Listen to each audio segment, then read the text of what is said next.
हुजूर अलैहिस्सलाम हिजरत की रात अपने घर से निकले। तवज्जो करें, हुजूर अलैहिस्सलाम हिजरत की रात अपने घर से अकेले निकले हिजरत के लिए और सिद्दीक अकबर के घर गए। तवज्जो करें, अपने घर से निकले और सिद्दीक अकबर के घर गए। जैसे ही दरवाजे पे पहुंचे, सूफिया हमारे बुजुर्ग उलमा ने लिखा है कि दस्तक के बगैर दरवाजा खुला और सिद्दीक ने कहा, हुजूर हिजरत के लिए चलना है, हिजरत की रात आ गई। वाह सुभान अल्लाह। हिजरत के लिए चलना, हिजरत की रात आ गई। आका ने फरमाया, अबू बकर हिजरत का हुक्म अभी आया। देखो हुजूर भी पूछ रहे हैं ताकि सबको पता चले इश्क किसे कहते हैं। हिजरत का हुक्म अभी आया, तुझे कैसे पता चला कि हिजरत की रात आ गई? कहा, हुजूर एक दिन सहाबा किराम ने कहा था, हुजूर मक्के वाले मारते हैं, हमें पीटते हैं, हमारे कपड़े फाड़ देते हैं, हम पे जुल्म करते हैं, या तो जंग की इजाजत दें या तो हिजरत करें। तो आपने फरमाया था, अन करीब मेरा अल्लाह हिजरत का हुक्म नाजिल करेगा और मैं मक्का छोड़कर कहीं जाऊंगा। तो मैंने पूछा था, आका जब आप मक्का छोड़ के जाएंगे तो अकेले जाएंगे? आका आप मक्का छोड़ के जाएंगे तो अकेले जाएंगे? तो आका ने कहा था, नहीं अबू बकर मैं तुम्हें साथ ले जाऊंगा। सुभान अल्लाह। अबू बकर अकेले नहीं जाऊंगा, तुम्हें साथ ले जाऊंगा। तो हुजूर हिजरत दिन को करेंगे कि रात को करेंगे? कहा, हम हिजरत रात को करेंगे। आका जिस दिन से आपने कहा कि हिजरत रात को करेंगे, कब करेंगे? नहीं, जब तक हुक्म नहीं आता नहीं। कब हुक्म आएगा? अल्लाह की मर्जी है। सिद्दीक कहते हैं, आका जब से आपने कहा कि तुझे साथ ले जाऊंगा, रात को हिजरत करूंगा, उसके बाद से अबू बकर किसी रात को सोता नहीं था, बल्कि दरवाजे को पीठ लगा करके बैठा रहता था। हो सकता है आज ही हिजरत की रात हो सकता है आज ही हिजरत की रात हो सकता है आज ही हिजरत की रात हो। आका दरवाजे से पीठ लगाकर पूरी पूरी रात बैठता कि अब आएगा मेरा यार, अब आएगा मेरा महबूब, तो जाना पड़ेगा। सोता इसलिए नहीं था मैं सो जाऊं और गाफिल हो जाऊं और हुजूर को दस्तक देने की तकलीफ उठाना पड़े तो मेरे आका को तकलीफ होगी। हुजूर की ये तकलीफ मुझे गवारा न थी, इसलिए इंतजार करता था। बल्कि कभी ऐसा भी हुआ होगा कि हवा का झोंका आया और मैंने सोचा मेरा महबूब आया, अंदाज हूँ बहू तेरी आवाजें पाका था, अंदाज हूँ बहू तेरी आवाजें पाका था। बाहर निकल के देखा तो झोंका हवा का था। अल्लाह अकबर। आका कभी सोता नहीं था, इंतजार करता था कि मेरे महबूब आ जाएंगे, मेरे महबूब आ जाएंगे। बिल आखिर आज आपके कदमों की आहट सुनाई दी तो मैं बाहर निकल गया कि या रसूल अल्लाह चलना है, हिजरत की रात आ गई। अल्लाह अकबर। देखा आका ने बोला था, सरकार ने फरमाया था कि मेरे लिए रात रात भर जगते रहना। याद रखना इश्क के आदाब आशिकों को सिखाए नहीं जाते। अल्लाह अकबर। फिर से इतना कहा था तुम्हें लेके जाएंगे। सिद्दीक रात रात भर जगते रहे। ये इश्क है, क्या बात है। आज हम इश्क के बावजूद भी फजर में अपनी आंख नहीं खुलती, इश्क के बावजूद भी हराम लुक़्मे पेट में डाल रहे हैं, हुजूर का दिल दुखा रहे हैं, आका को तकलीफ पहुंचा रहे हैं। आइए जरा वो आखिरी बात सुने। जब सिद्दीक अकबर ने कहा हुजूर चलना है, आका ने कहा चलना है। सिद्दीक अकबर ने अपने गुलाम हजरत आमिर को तैयार कर रखा था और कहा था कि हम लोग जाएंगे और तुम्हें ये काम करना है। अपनी बेटी से कहा, पूरे खानदान की कुर्बान, पूरे खानदान। जब सामान बन रहा था रस्सी कम पड़ गई, रस्सी कम पड़ गई। अगर ये बात हदीस में ना आती तो मैं ना कहता, क्या कुर्बानियां है खानदान सिद्दीक। जब रस्सी कम पड़ गई तो सरकार सिद्दीक अकबर ने बेटी से कहा, बेटी रस्सी कम पड़ गई। उनकी शहजादी सैयदा अस्मा बिन्त अबू बकर ने अल्लाह अकबर अपने कमर पर बंदी हुई जब वो दुपट्टे के और कपड़े के दो हिस्से किए और उसके दो हिस्से करके फिर बांधा।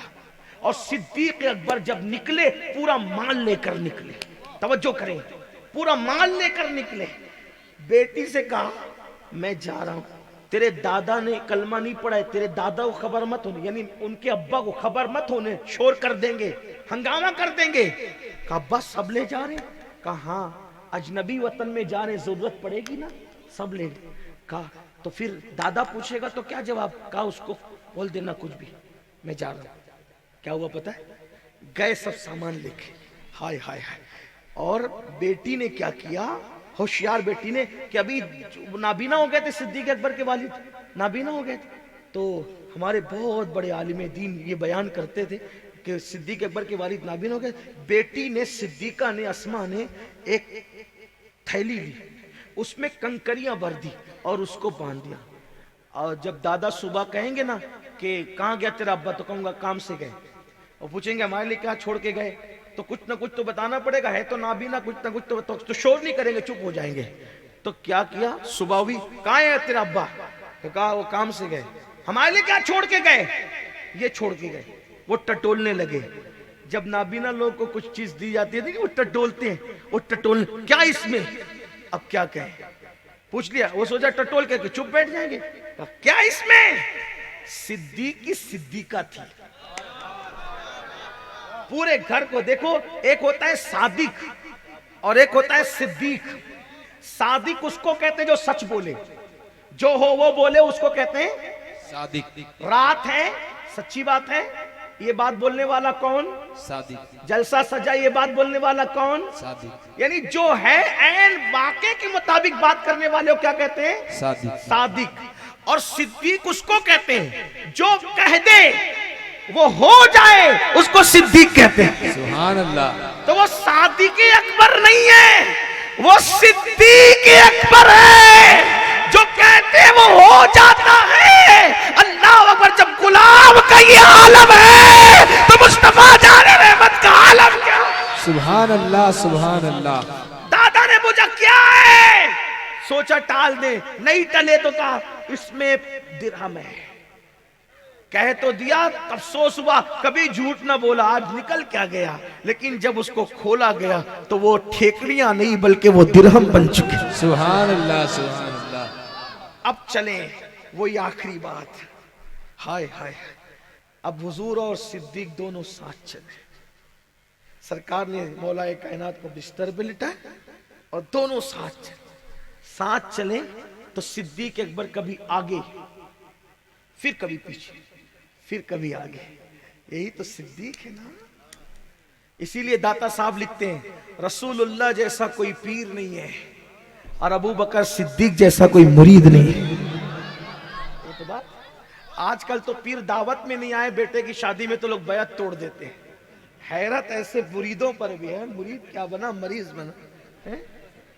और एक वक्त तो वो था कि पीर को खुसरो कहते थे, आमादा बकतले मन आ शौक सितम ढाले। अल्लाह, मैं तो कत्ल के लिए आमादा हूं मेरे महबूबा, तुझे जितना चाहे मुझ पे सितम कर ले, क्योंकि मैंने तुझे अपना महबूब बनाया। लेकिन आज तो ये हाल हो गया है कि अपनी मर्जी के साथ पीर साहब नहीं चलेंगे तो वो बैत तोड़ा। आजकल तो ये, बल्कि ये भी हो गया है कि जिसकी तकरीर अच्छी लगी उसके मुरीद हो गए, जिसका मामा अच्छा लगा उसके मुरीद हो गए। क्या पीरी मुरीदी निकाल रखी है। यकगीर मुहकम बगी कहते नहीं वो अच्छे नहीं थे इसलिए किया। मैंने कहा अच्छे नहीं, अच्छे की बात छोड़। अगर 4 शर्तें पीर में मौजूद है, सुन्नी से अकीदा है, इल्म वाला है, नेक है, फासिक व फाजिर नहीं है, उसका सिलसिला हुजूर से जाके मुत्तसिल है, तो खुसरो बन, तेरा पीर महबूब इलाही है। वाह। इधर उधर नियत मत अटकाया करो बिल्ली के छिछड़े की तरह, जैसे बिल्ली की नियत होती है। पीर का दामन पकड़ा पड़ा, यकगीर मुहकम बगी। अगर उसकी दास्तान शुरू करें तो एक नई तकरीर शुरू हो, लेकिन नहीं करें कि हमें जाना है, सफर पर रवाना होना है। तो अर्ज ये कर रहा था, कभी आगे कभी पीछे, कभी आगे। अब हुजूर ही पूछते हैं, क्योंकि बताना है ना कि कैसा यार गार है। अबू बकर कभी आगे कभी पीछे, कभी आगे। कहा हुजूर जब मुझे ख्याल आता है कि दुश्मन आगे से आ रहा होगा तो मैं आगे आ जाता हूं ताकि उसका तीर चले तो मेरे सीने पे लगे। सुभान अल्लाह। और जब मुझे ख्याल आता है कि आगे से नहीं दुश्मन पीछे से आ रहा होगा, मैं पीछे आ जाता हूं ताकि उसका तीर आए तो मेरी पीठ पर आ जाए, मेरे आका महफूज हो जाए। फिर उसके बाद अल मुख्तसर गारे सौर आता है, और जब गारे सौर आता है तो सिद्दीक अकबर कहते आका वो आएंगे और दो लोगों को अगर जाते हुए उन्होंने महसूस कर लिया तो पकड़ लेंगे, हमें नुकसान पहुंचाएंगे।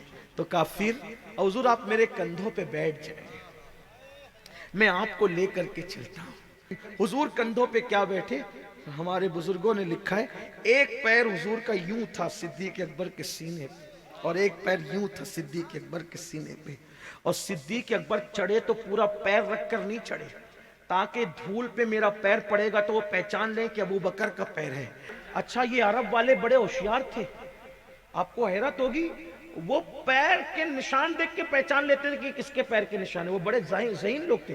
बल्कि आपको हैरत होगी, ऊँटनी की जो मेंगनी होती है, मेंगनी आप क्या क्या कहते हैं इसको, मेंगनी कहते हैं, ऊँटनी की मेंगनी फोड़ करके देखते थे तो पता चलता था कि ये ऊँट शाम का आया कि यमन का है। उनका इतना दिमाग था। आप क्या समझते हैं अरब वालों को। और सिद्दीक अकबर उंगलियां रख करके चढ़े, उंगलियां रखकर 500 फीट का पहाड़, उंगलियां हुजूर को लेकर चढ़े। किसी ने पूछा अबू बकर हुजूर को लेकर चढ़ कैसे गए? कहा चढ़ नहीं सकता था। कहा फिर? कहा जब थक जाता था तो हुजूर के तलवों को देख लेता था। वाह, हुजूर के तलवे इतने खूबसूरत थे कि मैं तलवों के जलवों में गुम हो जाता था, रास्ता तय हो जाता था। मेरे इमाम कहते हैं तेरे कदमों में जो है खैर का मुंह क्या देखे, कौन नजरों पे चढ़े देख के तलवा तेरा।